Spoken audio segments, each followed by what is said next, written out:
কেউ কথা রাখেনি। ৩৩ বছর কাটল, কেউ কথা রাখেনি। ছেলেবেলায় এক অষ্টমী তার আগমনী গান হঠাৎ থামিয়ে বলেছিল, শুক্লা দ্বাদশীর দিন অন্তরাটুকু শুনিয়ে যাবে। তারপর কত চন্দ্রবুক অমাবস্যা চলে গেল, কিন্তু সেই অষ্টমী আর এলো না। ২৫ বছর অপেক্ষায় আছি। মামা বাড়ির মাঝি নাদের আলী বলেছিল, বড় হও দাদা ঠাকুর, তোমাকে আমি ৩ প্রহরের বিল দেখাতে নিয়ে যাব, যেখানে পদ্ম ফুলের মাথায় সাপ আর ভ্রমর খেলা করে। নাদের আলী, আমি আর কত বড় হব, আমার মাথায় এগোরে ছাঁদ ফুঁড়ে আকাশ স্পর্শ করলে তারপর তুমি আমায় ৩ প্রহরের বিল দেখাবে। একটাও রয়্যাল গুলি কিনতে পারিনি কখনো। লাঠি লজেন্স দেখিয়ে দেখিয়ে চুষেছে লস্কর বাড়ির ছেলেরা।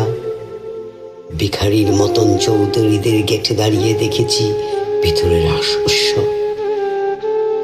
অবিরল রঙের দাঁড়ায় মধ্যে সুবর্ণ কঙ্কন পরা ফর্সা রমণীরা কত রকম আনন্দে হেসেছে। আমার দিকে তারা ফিরেও চায়নি। বাবা আমার কাঁধে হাত ছুঁয়ে বলেছিলেন, দেখিস একদিন আমরাও। বাবা এখন অন্ধ, আমাদের দেখা হয়নি কিছু।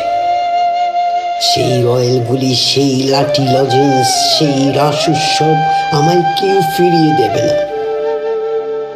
বুকের মধ্যে সুগন্ধি রুমাল রেখে বড়না বলেছিল, যেদিন আমায় সত্যিকারের ভালোবাসবে, সেদিন আমার বুকে এরকম আতরের গন্ধ হবে।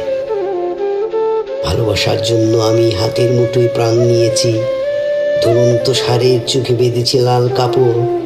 বিশ্ব সংসার তন্ন তন্ন করে খুঁজে এনেছি ১০৮টা নীল পদ্ম।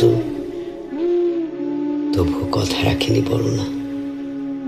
এখন তার বুকে শুধুই মাংসের গন্ধ। এখনো সে যে কোনো নারী।